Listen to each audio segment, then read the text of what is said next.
E pasi e nxorën dhe Snerbeun si i lirë. Pasi bën Romën i lire, Athinën e bën i lire, Britaninë e bën i lire, tani na bën e Snerbeun si i lirë. Me forta është se në kohën e Snerbeut, në mesjet, kemi plot burime, vendaset e tuaja, të cilat specifikojnë identitetin etnik të Skënderbeut.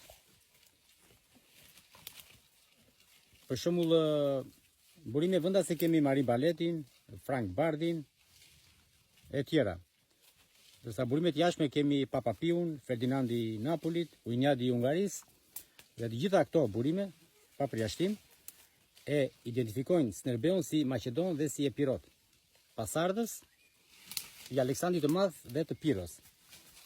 Dhe Snerbeun vet me gojën e tij pohon që ai vjen nga mbretët nga dinastia Maqedone e Pirote. Prandaj mban elmetën Bridhije të Aleksandrit të Madh dhe të Piros. Keni parë ju ndonjë mbret i lirë me elmet Bridhije? Se unë nuk kam parë. Prandaj i quhet edhe Aleksandër Bey. Prandaj ka edhe ylli Maqedon në Flamur, pra mbi shqipojnë në Pellazgje, Snerbeu ka ylli Maqedon, yllin e Verginës, që ishte simboli i Maqedonisë antike. Në pak fjalë, dinastia e Snerbeut, dinastia Kastriote, rrithe nga dinastia Maqedone e Pirote, e themeluar nga mbreti Karan në 1200 para Krishtit.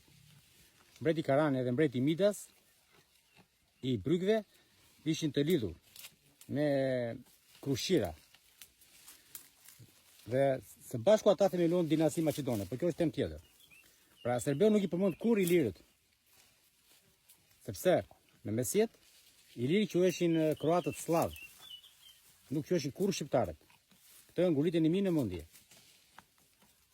Shqiptarët në mesjet identifikohen gjithmonë si Maqedon dhe si Epirot, dhe madje ishin krenar për origjinën e tyre nga burrat që kishin pushtuar botën. Shqiptarët nuk dhe Snerbeu nuk identifikohen si i lirë, sepse atëherë i bie që ata ishin slav. Kurse slavët e Dalmatias, kroatët, njiheshin botërisht si ilirik.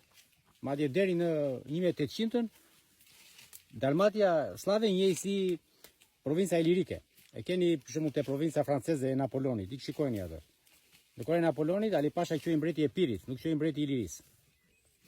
Pra, por tani çfarë ndodh? Këtu nuk kemi të bëjmë me fakte historik, por këtu kemi të bëjmë me psikologji. Është një gjendje psikologjike që quhet disonanca kognitive. Kjo ndodh kur personi i infektuar ka dy besime të kundërta, kundërshtuese në kokë. Pra që ta sqarojmë, kur dikush është trushplar me origjinën ilire tërë jetën e vet, si shqiptarët e sotëm, dhe kur ai papritur zbulon që Snerbeu nuk i përmend kurrë ilirët, por identifikohet si Maqedon dhe si Epirot, në këtë, si themi, në këtë situatë, ky personi ka dy mendime kontradiktore në mendjen e vet. Kështu që ai të shpëtojë nga ky kurth, ai duhet të modifikoj ideologjinë e vet. Pra, ai duhet ta vënë në pikpyetje origjinën ilire ose teorinë ilire, ose të mendojë sikur Snerbeu ja fut kot. Por është e pamundur që Snerbeu të flasë si gënjeshtra apo broshlla, sepse baza e identitetit vjen nga vetë përshkrimi i brendshëm dhe nga përsaktimi i jashtëm. Pra, si shqiptarët në vetvete kishin një ndërgjegje kombëtare Maqedone dhe Epirote, po ashtu edhe tuajt i identifikoni shqiptarët si Maqedon dhe si Epirot. Pra, këtu kemi dy baza themelore të identitetit kombëtar. Pra, shqiptarët mesjetar ishin vazhdimësi e pandërprer e Maqedonisë dhe Epirit antik. Sigurisht, Iliria kishte qenë pjesë e Shqipërisë, por shqiptarët mesjetar e konsideronin këtë pjesë e Shqipërisë si të parëndësishme në identitetin e tyre kombëtar. Pra është njësoj si kur italianët mos e merren me perandorinë romake, po të merren me Sicilinë. Kështu që dhe puna e shqiptarëve me Maqedoninë. Pra shqiptarët lanë perandorinë maqedone, që ishte Roma e Shqipërisë, dhe na merren me ilirët, që ishin periferia, që nuk bën asgjë në histori. Prandaj Snerbeu nuk I përmend kur ilirët, sepse jo vetëm që në atë kohë Iliri që është I slavët, por ilirët nuk kishin lavdin që kishte Maqedonia. Ne nuk dim ndonjë hero ilir, ne nuk dim ndonjë luftë të ilirëve kundra fqinjve Ballkanas. Ilirët kufizoheshin me keltët, me skythët, me frakët, me grekët. Keni dëgjuar ju ndonjë mbret ilir të bëjë luftë kundra këtyre fisëve, siç bëri Filipi dhe Aleksandri I Madh? Asnjëherë. Ilirët nuk bën asgjë në histori. Nuk ishin mbret vizionar.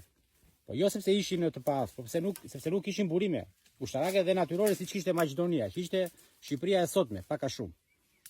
Madje edhe Lek Dukagjini, që ishte pasardhës I ilirëve nga Shkodra, por që në kuptimin ishte krenar për origjinën e tij epirote dhe maqedone.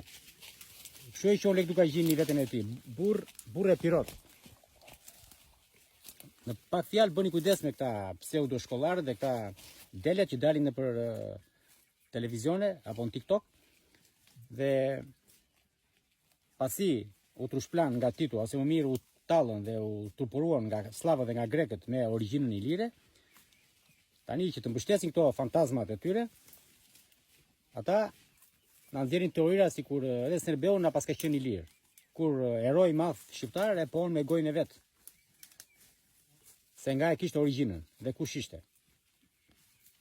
I keni, mund të shikoni tek librat e Marin Baletit, tek librat tek gjeografika e Papa Piut, jo shumë e rëndësishme për Shqipërinë, sepse Papa Piu jo vetëm që pohon Shqipëria ishte pjesë e Maqedonisë, por edhe Aleksandrin e Madh ai e lidh me sipararsin e Skënderbeut. Edhe pashu Ferdinandi I Napolit, edhe Ujnjadi I Ungarisë, u referoi shqiptarëve si popull maqedon. Pra në fjalë të tjera, teoria e lirë e shqiptarëve është mashtrimi më I madh në histori. Slavët me Titon dhe me Stalinin gjetën kukullat e tyre komuniste në Shqipëri dhe u trushplan trut me origjinë ilire. Dhe I thanë Enverit, filloni tani vendosni emra ilir. Si Enveri ja vuri djalit të vet Ilir Hoxha. Më gjeni një emër ilir para komunizmit. Pyesni ata gjyshrit tuaj ku jetoni. Ka pat një emër ilir Genda apo Agrona apo Teuta para komunizmit? Ka pat emra Pellazg, Maqedon dhe Epirot, si Lek Dukagjini, Lek Zaharia, Aleksandri Kaninës, e tjerë e tjerë. Rregull, ju pafshim.